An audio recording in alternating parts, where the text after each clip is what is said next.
The FX798T is a combination video camera and video transmitter packed into a tiny housing that can be mounted almost anywhere.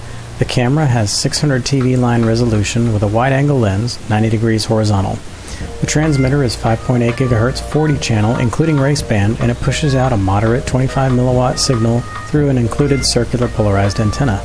Tmart.com currently sells this unit for about $40 US, and it's shipped from the US warehouse, so you don't have to wait for the slow boat from China.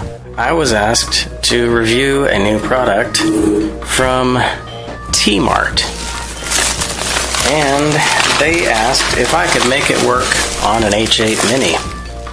And I said, sure, I'll give it a shot.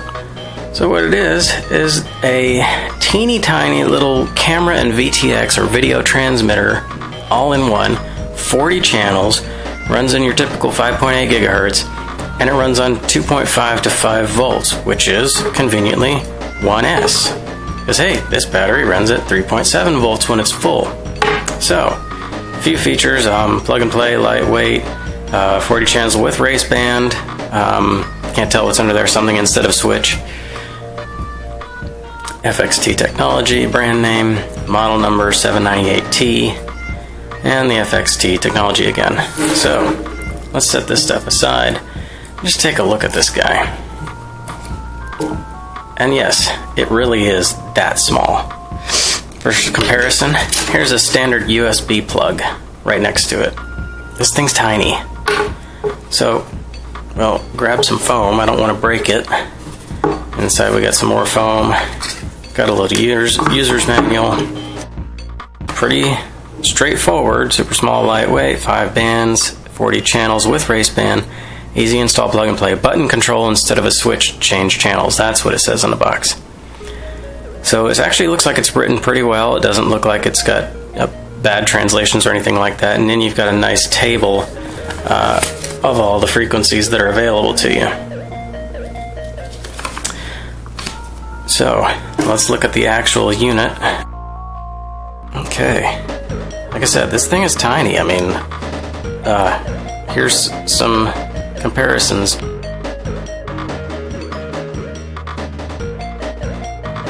Everybody sees a USB port all the time.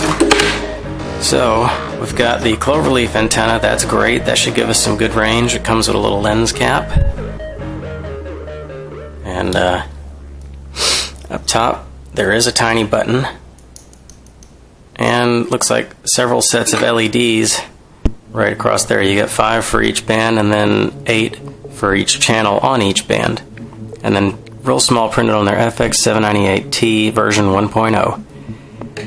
And obviously this is your connector to your 1S power source.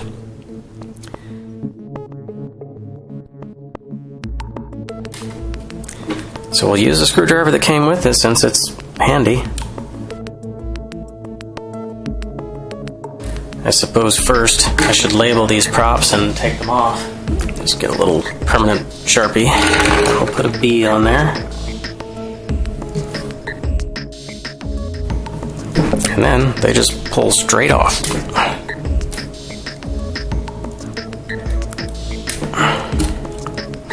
You should probably do that before you take the screws out.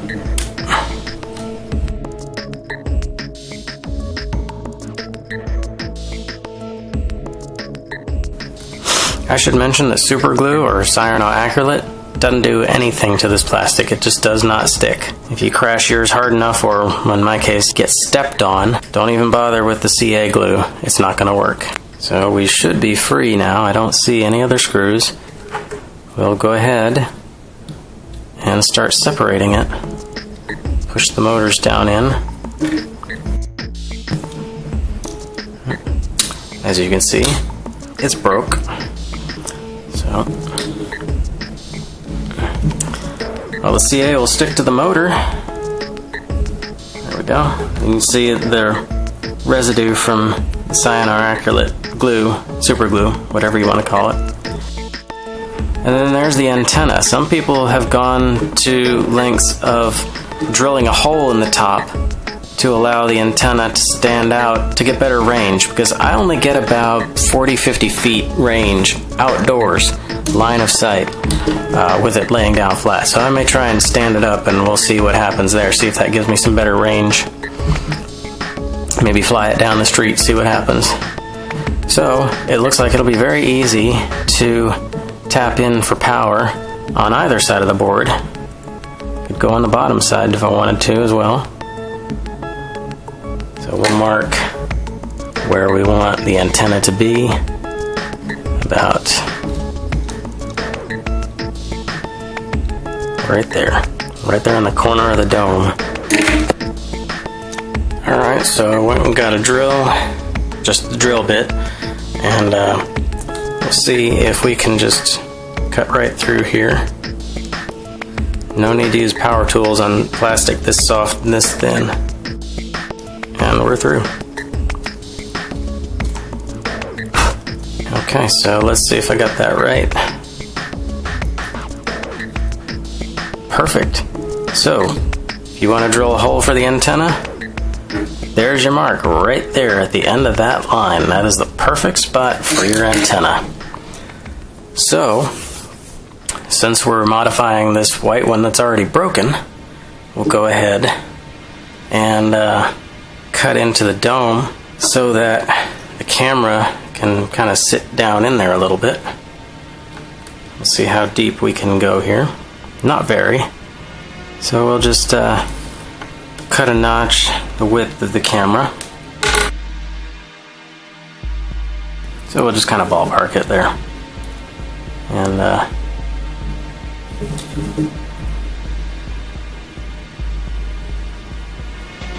alright.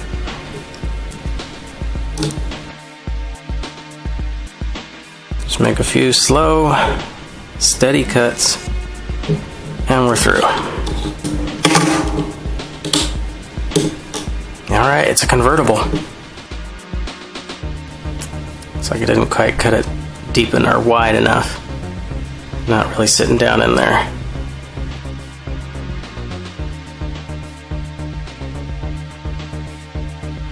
Okay, so bust out the soldering iron and let's get this show on the road. First up, I'm going to cut this guy off. Not exactly the right size. This is like 24 gauge wire, but the stripper's only going down to 22. So we'll just do it at an angle. And it's good enough.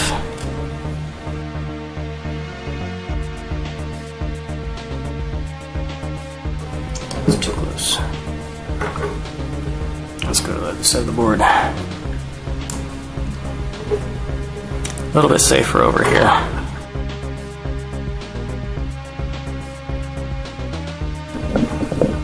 It ain't pretty, but it'll work. Let's test this guy out and see what we've got. What I got here is a 3-cell 20C, just a simple small transmitter pack. I actually use it for my VRX, which I have here. This is very homebrew. I've got a little 5-inch screen and a Boss Cam receiver in there, RC832. It's only 32 channels, but it's good enough for what I do. Alright, after much fiddling with the VRX and everything, we have video.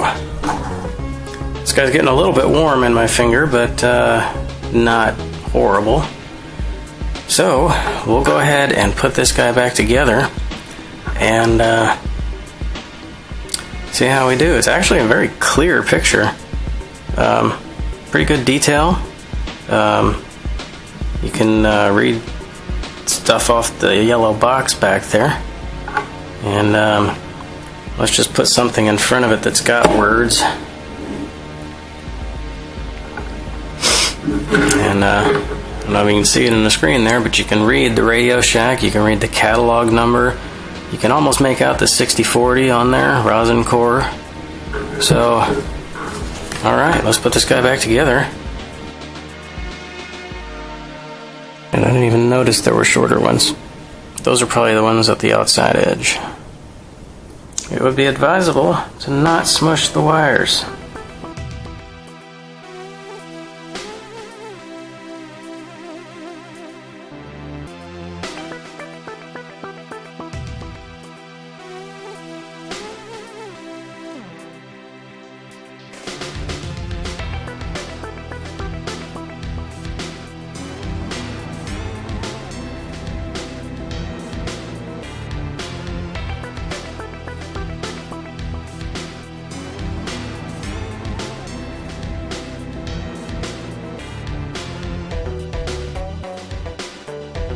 There we go, now it's inside. Don't want to put pressure on the chips. Okay, and we have a nice horizontal mount. So let's cut a couple of strips of tape. Alright, so we get some rubbing alcohol. Let's try and clean this up a little bit so it'll stick.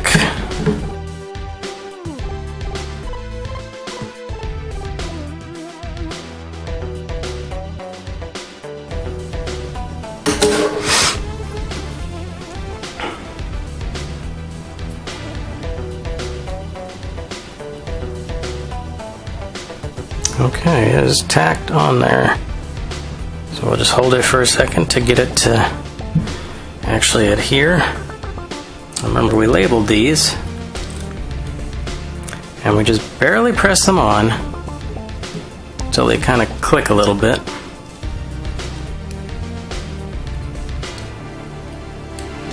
They need to spin free.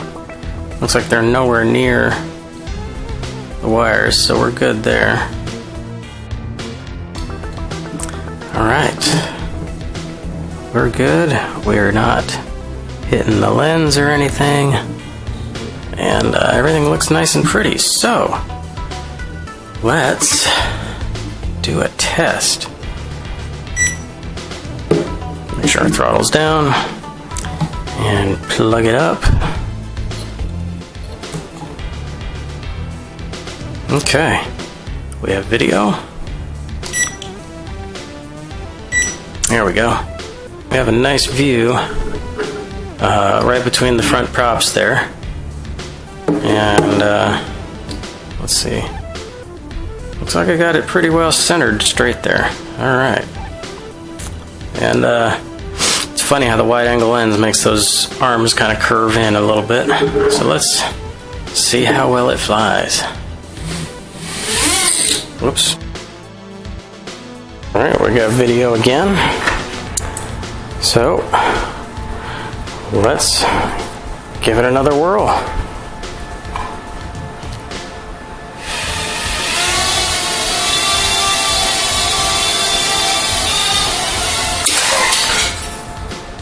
That sounded nice.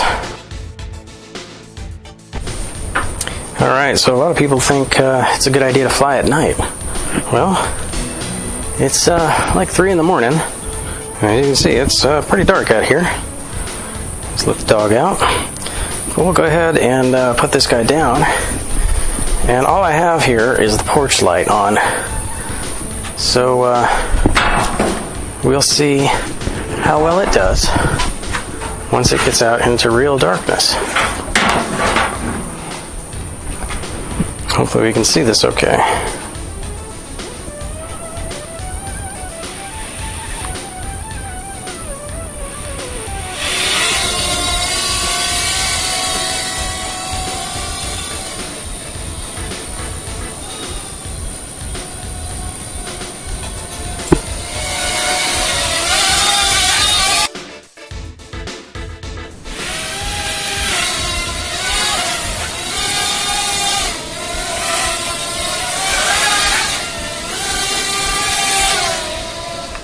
Oh crap.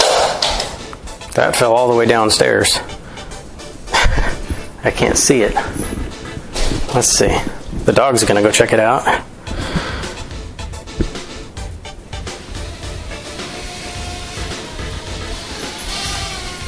Oh, okay.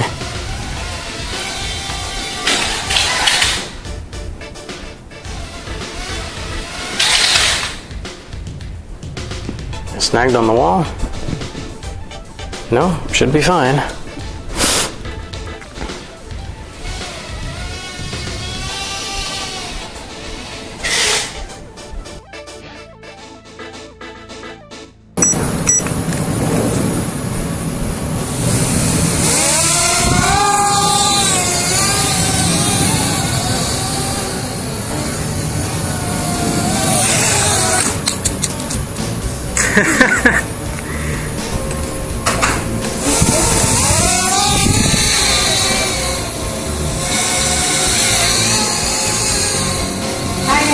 Hello.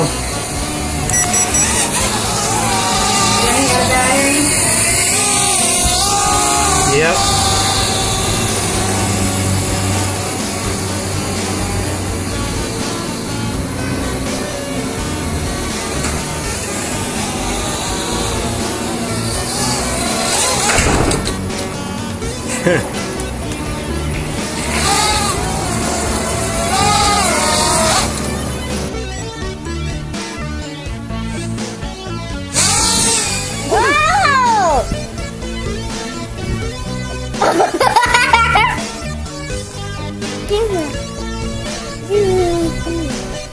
Hey! Where'd it go? It's way up there. It's having a hard time with the wind because it's so little.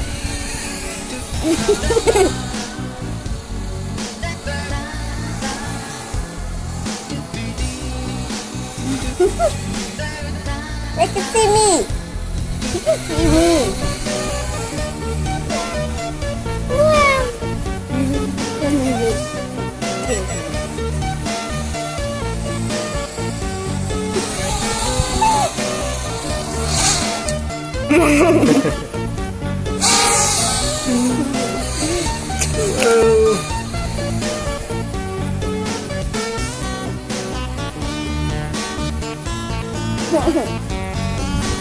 Oh, look, you can see all that city. You see that? Where'd it go? Way up there. Oh! Oh!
I think this is really good addition to the H8 Mini. It's not hard to do.